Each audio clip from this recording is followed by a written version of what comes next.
Hey guys, welcome to Crypto Mining Insider. I hope you're having a great day today. And we are finally down to the final moments of, Ethereum mining. And it looks really challenging, the road ahead. But I just must say that I just thank you so much to all my viewers who really supported me and supported my channel. And this looks like it's going to be my last video until after the merge, baby. I'm not going anywhere. I have a lot of time and resources invested in crypto mining, and I plan to be around here for a long game, way after Ethereum turns proof of stake. Here's my GPUs. Here's just some of them that are running on HiveOS right now. I do a lot of work on Hive, and I've covered Hive a lot. I also have a bunch of GPUs running on NiceHash too. But what am I doing with my cards? You look, they're all pointing right now aggressively at Ethereum. But no, I am not mining Ethereum. Hell with it. Oh, balls in. I am going Ethereum solo mining. I'm going to see maybe I can mine that one last block. Maybe I could even get the very last block of Ethereum mining while it's still proof of work. That would be absolutely epic. And I'm really excited. It's been such a climactic thing building up to this and the merge and what's going to happen. And, I wish Ethereum well. I've made a lot of, progress in doing mining and profits with it too. And I know a lot of other people have too. But let's face it too, we're all scared because there's a lot of hash rate on Ethereum that's not going to easily be able to be moved to these other coins in a way that's as profitable as it's been for at least for Ethereum. I recently covered a lot of videos on doing mining rigs and tuning things in HiveOS, and even a bunch of stuff very recently NiceHash has released, including some huge updates to their miners. They've been adding other coins, everything from Ethereum Classic to Ravencoin and Conflux, even in a quick miner. I see too they have Flux in there. They're just adding new coins, and which is going to be a great thing for us because we have the ability to be able to mine more coins. But with all the volatility going on right now and the uncertainty with things with the merge, I think it kind of makes it really hard to anticipate. Everyone says, what do you think is going to be the next coin? So many people I've seen, they say, oh, Ergo is going to be the coin. Some people say Ravencoin is going to be the coin. Some people say, oh, Neoxa. But if you look at the market cap on them and the current hash rates on them, once you double that hash rate, that coin becomes marginally profitable. So it's going to be challenging ahead. And we're going to have to look at tools like what to mine. See, recently too, I even found some surprise coins. Like I looked for my 3060 rig. I was just looking for these cards to see, well, what is the best performance center? And I was looking down, I see, okay, Ethereum, then Ethereum is a NiceHash, and then the next one, Beam. What? Really? Beam? So I was kind of really like thrown back by this because, I could make $1.36 a day mining Ethereum.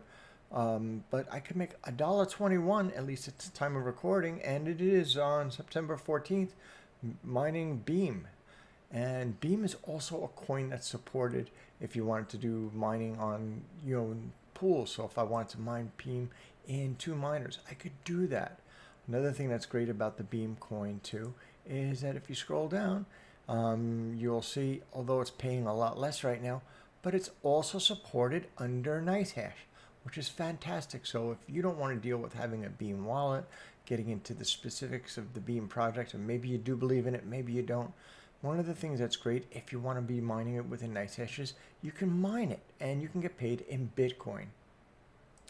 So I set up my NiceHash rig to also add and to find the parameters for the benchmarks and overclocking to be mining Beam. So with this right here, I've been mining Beam on my 3060 Ti rig, and I'm getting really good hash rates on them. And I was able to find too that I couldn't find a lot of good information on the overclock settings, but it seemed to be somewhere in the middle between what you would normally have for like Ethereum and Ergo, as well as something more aggressive like Conflux or Ravencoin. So if you want something with probably a positive core clock, a high memory and a little bit more memory and a little bit more power usage than you would normally use with Ethereum. And you could kind of find a overclock almost right in the middle, and that seemed to work pretty good for me. So I just went into the new version of the NiceHash miner, version 3.100, and I went into the new extra command parameters, which let me easily specify my overclock settings. And right here now, you can see that I have specified values for Beam 3. You can see I have a power limit of about 60% for this rig. So it's almost between what I was using for Ethereum and Ravencoin. And a memory clock offset of about plus 100 and a memory clock of offset of about 900. And using that, I found I got really good results. But while I was here, I said, hey, heck, why not? I also did some research too on Cuckoo Cycle, and it seems like this same type of overclock that's somewhere right in between Ethereum and Ravencoin seems to work pretty good for that too.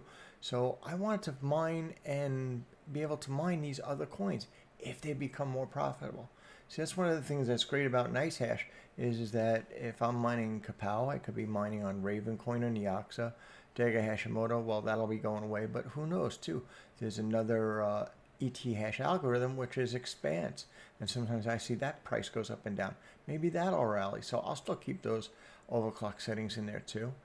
Then I have Autolycos, which is Ergo. I have ETC hash, which is Ethereum Classic.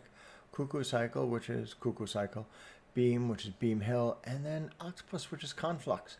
So I have a really, really big palette, a lot of different coins I could potentially mine here to make profit. And no matter what I mine with them, I'm going to be paid with Bitcoin.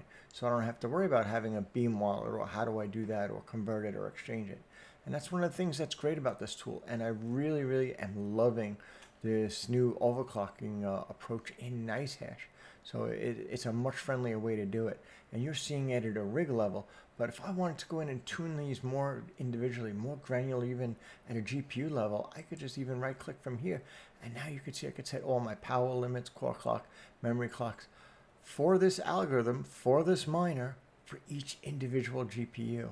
So shoot, it's pretty easy to do if you have the ability just, to set it at a mining rig or even each individual card.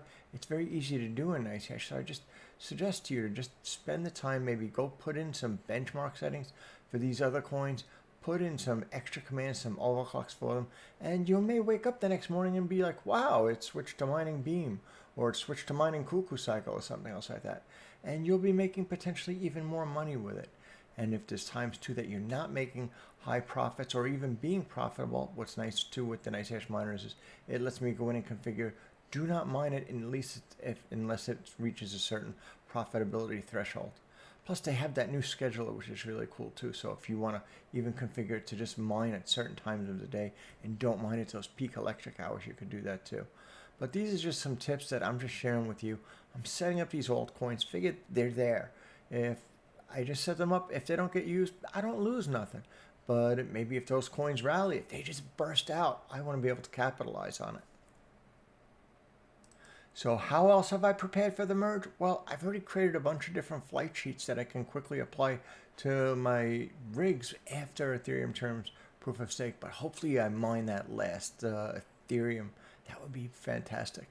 The other thing too that I'm doing that's probably the most important thing of anything is mental preparation, because we've been so stressed out with the market volatility, seeing prices, even the stock market has been really under just a lot of pressure right now. So I actually kind of took a mental break afternoon. I actually went indoor skydiving with my family today because I actually have a birthday this week, and it was just great to be able to get out, just chill out, kind of put this behind me for a little bit and just refresh my mind. So definitely you got to take care of yourself, take care of your family and your loved ones, and just don't let these situations stress you out. Just, I'm going to be here, and I hope to be covering a lot of new material. I have some new miners, even some new ASICs, some new GPUs that I haven't even got the chance to build into a rig yet. So I have a lot of exciting content coming in, and I think we're going to be doing great. Although it may be a bumpy road, it may be pretty stormy, but I think if we stick tight together, we'll get through this. So this is the last few minutes of the countdown on the merge, and this is going to be my last video before the merge. But you better believe that I'm going to be back here right in front of the mic with some new updates on some new content really soon. So if you haven't already subscribed, don't forget to smash down on that subscribe button. It really means a lot to me, and I hope I'm going to be able to give you a lot of great content, and hopefully we can all get through this together. Not just survive, but hopefully even thrive. So until next time, stay safe. See you on the next video after the merge. Happy mining!